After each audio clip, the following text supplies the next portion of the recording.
Hello YouTube. Okay guys, welcome to my channel. And আপনারা এখানে দেখতে পাচ্ছেন আমার একটা ব্র্যাকেটস এডিটর আমি ওপেন করে রাখছি এবং আমার একটা ব্রাউজার আমি এখানে ওপেন করে রাখছি এবং ব্র্যাকেটস থেকে আমি লাইভ প্রিভিউতে এটা কানেক্টেড হয়ে আছে এবং আপনি আমার টাইটেল দেখেই বুঝতে পারতেছেন CSS টিউটোরিয়াল। দ্যাট মিন্স হ্যাঁ, আমি এই টোটাল ভিডিও সিরিজে আপনাদের সাথে আমার সিএসএস সম্পর্কে অভিজ্ঞতা এবং জ্ঞানের ভিত্তিতে আমি আপনাদের সাথে আমার সেই অভিজ্ঞতাগুলো শেয়ার করব। সো সিএসএস এর প্রত্যেকটা প্রপার্টি বা রুলস নিয়ে আমি বিস্তারিত আলোচনা করব। সো সিএসএস বলতেছি, আসলে সিএসএসটা কি? যদি আমি সিএসএস এর ফুল মিনিংসে আসি তাহলে হবে ক্যাসকেডিং স্টাইল শিট। মানে একটা শিটের মধ্যে অনেকগুলো স্টাইল আছে যেগুলো HTML এর এলিমেন্টের জন্য ব্যবহার হবে। সো সিএসএস এর ফুল মিনিং হচ্ছে cascading style sheet. And CSS করবে কি, এই যে আমাদের যে HTML এর এলিমেন্ট আছে, যেমন ধরেন H1 একটা এলিমেন্ট, P একটা এলিমেন্ট, বা প্রত্যেকটা ইমেজ। আপনারা যারা আমার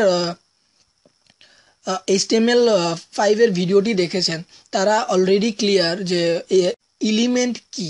ওকে, সো সিএসএস কি করবে, আপনার এই এলিমেন্টকে টার্গেট করে এর আকার, আকৃতি, ধরন, রূপ সব কিছু চেঞ্জ করবে, বা আমরা একে একটা রূপ দিতে পারি সিএসএস এর মাধ্যমে। তো সোজা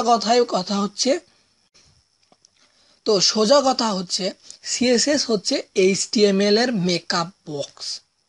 ওকে গাইস, মেকআপ বক্স। যেমন মেয়েদের মেকআপ বক্স থাকে, সেরকম HTML এর জন্য মেকআপ বক্স হচ্ছে সিএসএস। তো HTML কি করে, যে হচ্ছে শুধু ডাটা রিপ্রেজেন্ট করে আপনার এইখানে আপনার ব্রাউজারে ডাটা রিপ্রেজেন্ট করে HTML, বাট সিএসএস কি করে, সেই ডাটাকেই স্টাইল দেয়, মানে বিভিন্ন ধরনের রূপ দেয়।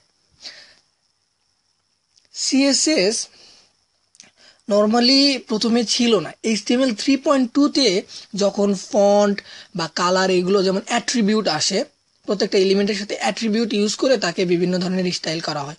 তো এইভাবে যখন ওয়েব ডিজাইন করা হতো তখন দেখা যেত প্রত্যেকটা ট্যাগের সাথে অ্যাট্রিবিউটের সংখ্যা অনেক বেড়ে যাচ্ছে বা এটা দেখতে অনেক বিশ্রী লাগে।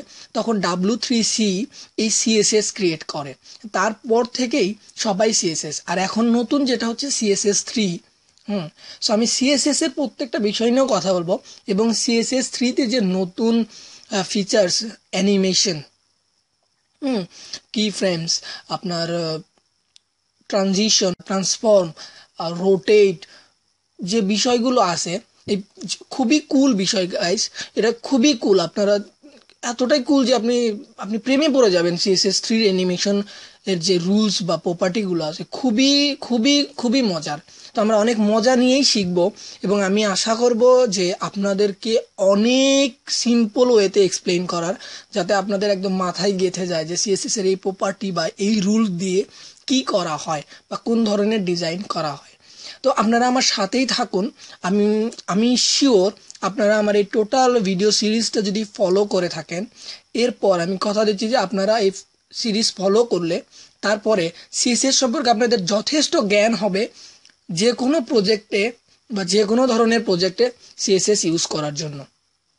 সো আমার সাথে থাকার জন্য অবশ্যই আমার চ্যানেলটাকে সাবস্ক্রাইব করে তার পাশে যে ঘন্টা বা বেলের যে সাইনটা আছে ওটাকে ক্লিক করে রাখলে আমি যখনই নেক্সট কোনো ভিডিও দিব সেটা আপনি সাথে সাথে আপডেট পেয়ে যাবেন।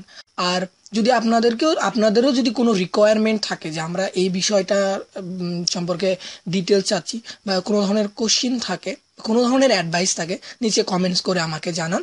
আমি সেই বিষয় নিয়ে আপনাদের সাথে ডিটেলস আলোচনা করব। So see you in the next video. পরবর্তী ভিডিওতে আপনাদের সাথে কথা হচ্ছে। টিল দেন ভালো থাকবেন, সুস্থ থাকবেন, শেখার মধ্যে থাকেন, প্র্যাকটিসের মধ্যে থাকেন। Okay, have fun and keep learning man. Bye by.